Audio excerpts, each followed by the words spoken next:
Next on the 5 o'clock report. Part of inclusivity is that the religious beliefs of staff and students need to be tolerated as well. Enough is enough. We want to have girls play against girls, and that's it. They were throwing water balloons filled with urine at Christians. Now, let's go to the newsroom.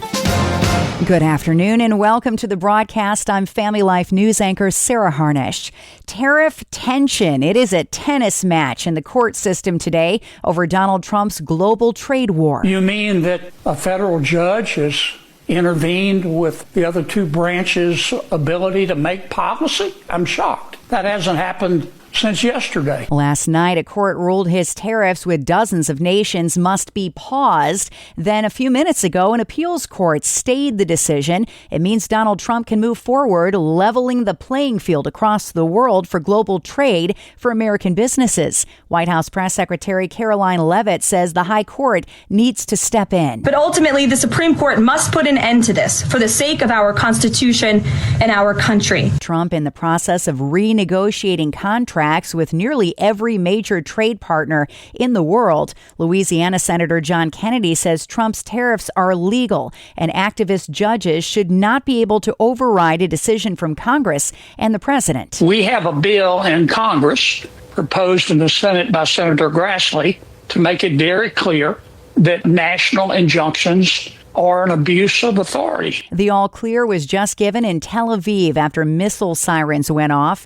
Israel says it intercepted a ballistic missile launched from Yemen. There were no casualties. Meanwhile, we're awaiting word on whether or not Hamas will accept the latest ceasefire plan put forward by the U.S. on the war in Gaza. The paperwork is on the table. CBS's Robert Berger says Israel's killing of a top Hamas leader may move things forward. Mohammed Sinwar, who was the de facto leader of Hamas, was considered even more radical than Yahya Sinwar and also an obstacle to a hostage deal. So the hope is that now Hamas and everybody's waiting for their response, that they'll agree to this ceasefire. A federal judge is putting an indefinite block on the Trump administration from enforcing a ban on international students at Harvard. CBS reporter Nikki Battista. This judge basically said, I'm going to put a preliminary injunction in place so not a single Harvard-born student can have his or her visa revoked. She wants this battle between the White House and Harvard University to run the full course of law before any single student could even potentially be removed from this campus. In a different issue, Trump's new mandate to increase screenings for foreign college students attending schools here in the U.S. is now impacting colleges in New York and Pennsylvania. We're getting a ton of questions. A lot of nervous students who may have had summer plans to go home and see their family before school starts. They are worried about their travel. Jennifer Beam is with Berardi Immigration Law in Buffalo and spoke with WBEN. If they needed to renew their visa, they are worried about the ability to get an appointment, or even if they do get an appointment, will they be readmitted back into the United States? So there's a lot of uncertainty as to what this is going to look like. The U.S. Justice Department just announced it's investigating a California law that allows biological boys to compete as girls as long as the girls can still pick up trophies. Any biological girl who loses a qualifying place because of a transgender athlete will still be allowed to compete and will also be given any medal they would otherwise have won had a transgender athlete not been competing. One biological male competing this weekend is currently ranked second in the state in one sport and third in another in the women's category. This is a complete mess. There's no other way of putting it. The fact that you're going to give participation trophies to individuals who would have normally won if it would have been against someone in their own gender says a lot. And it says a lot about how Gavin Newsom and his folks over in California are looking to massage this issue to provide a seat at the table for everyone when many people view this as wrong. Fox News analyst John O. Caldwell says an NBC poll out last week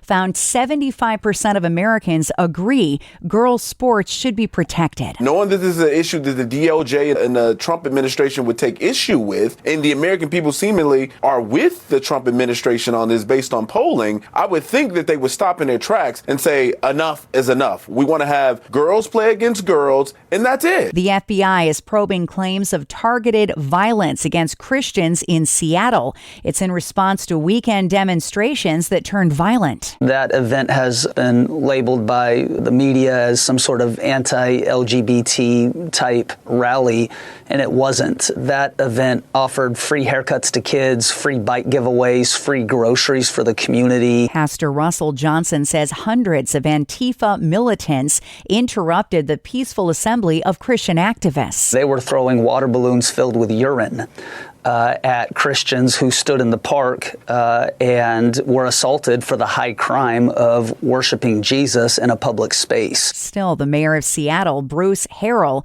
blamed Christians for the unrest, which resulted in 24 arrests. And apparently, millennials and Gen Z are searching the internet for basic life skills help in record numbers as they move into adulthood. Questions for things like how to use a mop, how to set up auto pay, how to do an oil change. They're all at all-time highs this year. Schools are dropping classes like home ec that train students in practical life skills. Still to come on the 5 o'clock report, the Steele deal, a bomb attack on a church in Pennsylvania, and jury duty pay goes up. Those stories after weather with Kevin Williams. Here is your Family Life regional weather forecast for the night tonight. A fair amount of cloudiness, a brief shower in spots, little starlight, and some patchy late night fog, low temperatures 50s. Tomorrow, across New York State, clouds, limited sun, a shower or two. But across Pennsylvania, mainly cloudy with occasional rain and showers, high temp, 60s there, low to mid 70s in New York. And on Saturday, cloudy, cooler, a bit of rain in western New York and northwest Pennsylvania. Rain will be a little more frequent farther east, with high temperatures in the upper 50s to the middle 60s.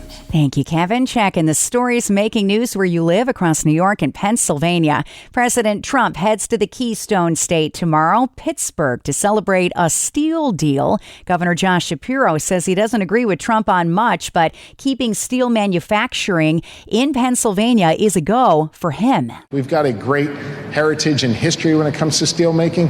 I don't want this to be something our kids read about in the history books. Shapiro says steel headquarters should remain in the Steel City. Now that the president has signaled his approval, now we have an opportunity to protect and grow steel making in the Mon Valley, to keep the headquarters in downtown Pittsburgh, something I was insistent upon. The Nippon Steel deal is worth $14 billion and is expected to generate 70,000 jobs. Correspondent Dennis Owens at ABC 27. Trump calls it the largest investment in PA history, adding, "My tariff policies will ensure that steel will once again be, forever, made in America." We're learning more about the nearly $1 billion deal General Motors signed for the Tonawanda plant on Wednesday. Town Supervisor Joe Emenger says the investment will save jobs. Manufacturing in the 21st century with robots and everything else, replacing humans on the production line,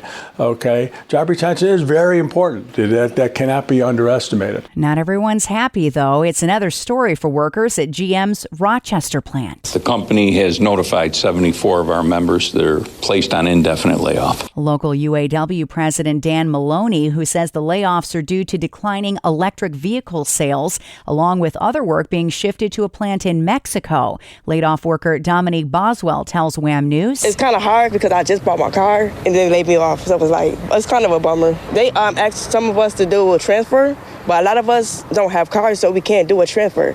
And that's in Lockport. A church in Schuylkill County, Pennsylvania is working to recover from a firebomb attack on their building. 3 weeks ago, the chapel next to St. Teresa of Calcutta Church in Mahanoy City was damaged when an explosive incendiary device was set off inside. Pastor Kevin Gallagher tells WNEP repairs are underway. Out of 40-some years of having it, we've never had this kind of problem before. We're working on all of that. First of all, we're putting in a new security door. The windows are going to be taken up this week and sent out to Pittsburgh, and the top of the altar has to be replaced. Some of the damaged stained glass windows date back to the early 1900s. The suspect in that attack remains jailed without bail. And got jury duty? Get paid more. New York State jurors' daily pay is set to increase from $40 to $72 under the budget signed by Governor Kathy Hochul. Next at 5, what do you keep behind your desk at work? It could get you in trouble on the job. We got details with one of America's top Christian law firms. Let's listen in.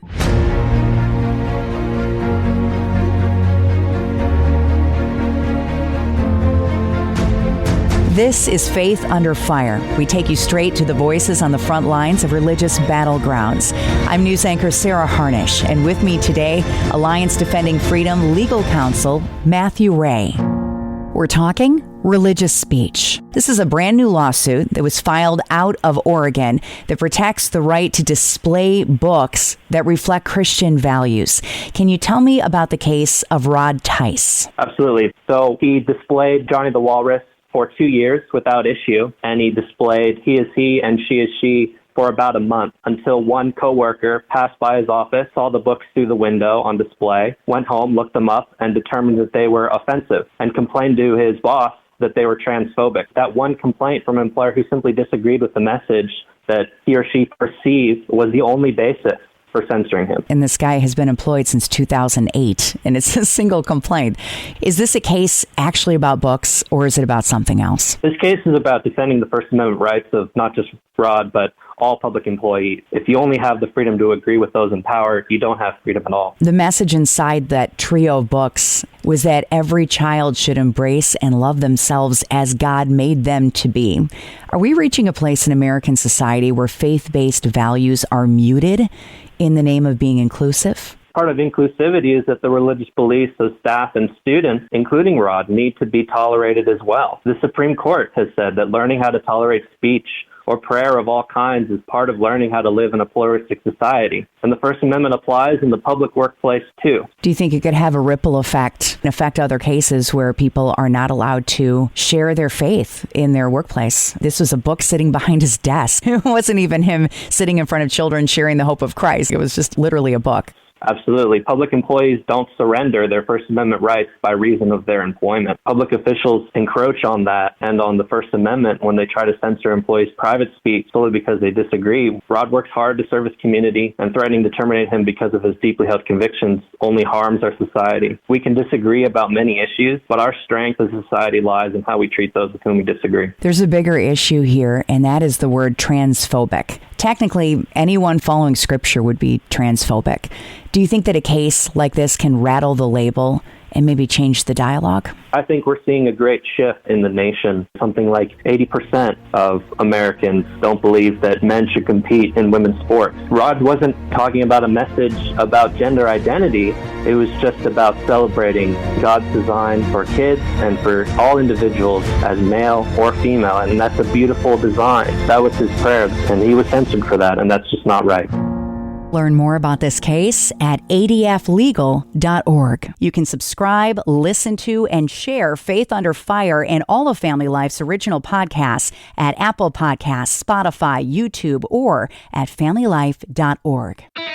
When making a decision about a major purchase, do the math.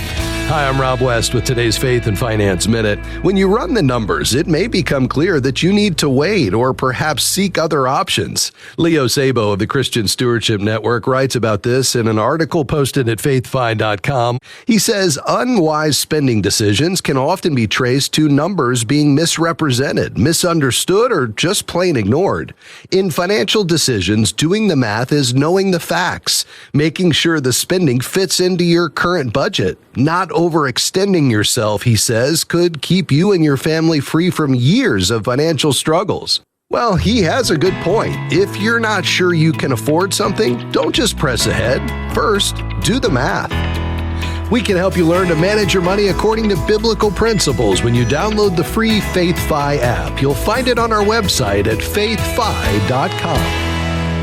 Coming up on the 5 o'clock report, the mobile lemonade stand that's going viral in Pennsylvania. That story after weather. I'm Kevin Williams, and here is your Family Life regional weather forecast. Well, we certainly haven't yet rid ourselves of this often cloudy, cool, damp weather pattern, but we do have more encouraging thoughts for the month of June. In fact, the first couple of weeks look to feature a decent amount of sunshine, reduced rainfall, and more moderate temperatures. But in the meantime, for the night tonight, a fair amount of cloudiness, a brief shower in spots, little starlight, and some patchy late-night fog, low temperatures 50s. Tomorrow, across New York State, clouds, limited sun, a shower or two.